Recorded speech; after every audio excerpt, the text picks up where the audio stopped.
So this is my next project. This is a piece of the Chinese elm. It's a piece of the branch. It's actually the same branch that had the dead spot that I made, well, a much bigger section that had the dead spot that I made the jewelry boxes out of. But this one's 13 inches across. And you can see some of the saw marks from when I cut it on the bandsaw. It just barely fit on the bandsaw. And so I cut a chunk off that was initially around 4 inches wide, and I took it over to my neighbor and asked her if she wanted me to make something out of it. She says, "Oh, I like it just like that." So, but it ends up being really heavy. So she said, "Can you make it half as thick?" So yes, I can. So this is a book-matched split. So I cut it down the middle, ran it through my drum sander, and you can see there are no saw marks. Here you can see the saw marks. It's not super bad. The other side, of course, it's dark and heavy. Yeah, you can kind of see the saw marks there too. Yeah, you can see the lines on the video, so good. So you can see that. So that's how it came out. Not horrid, but enough that it needed sanded. And I ran it through the drum sander, and now granted, I ran it through a number of times with 80 grit, but yeah, it ends up having really cool grain. Kind of like the jewelry boxes, but larger. But yeah, that's a book matched. You can see the lines match up, so that's a book match set.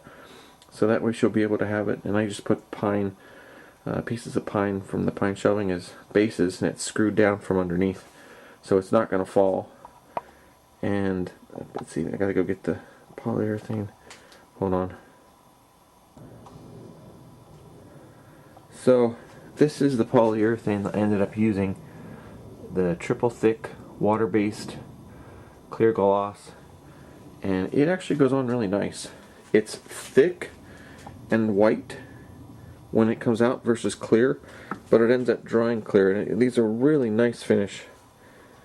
This is only two coats, and I put it on really thick in the crack, so that would help hold it together, because the crack goes the whole way through, since this was never sealed properly, and it was sitting out in the sun for years in her yard. So the cracks go almost clear to the center, and they do go the whole way through the slab. So this way the polyurethane helps hold it together some. But yeah, this came out really nice. It's heavy, and like here you can see it was getting some of the spalting and stuff. You can't see it on here. Let's see if I can get it on the... It is, of course, very heavy to move with one hand. You can see it in here. So it was sitting out long enough in the weather that I started to get that. But yeah, it ends up being really nice. And I left the edge with the natural edge. I just put polyurethane on it. But these probably weigh at least 3 pounds each, I'm guessing. But yeah, it has very cool, really cool color. And like I said, it has the dead spot and stuff, so yeah. Here you can see a little bit of the lines, just very faint. But that's either from, I think that might be from the sander, because one of the sides I sanded better than others, because I figured she's probably going to show one side versus the other, the book match side. So the book match side is the other side.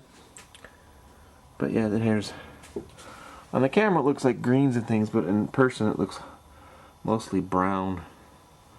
But really cool browns. Very cool. I like it. And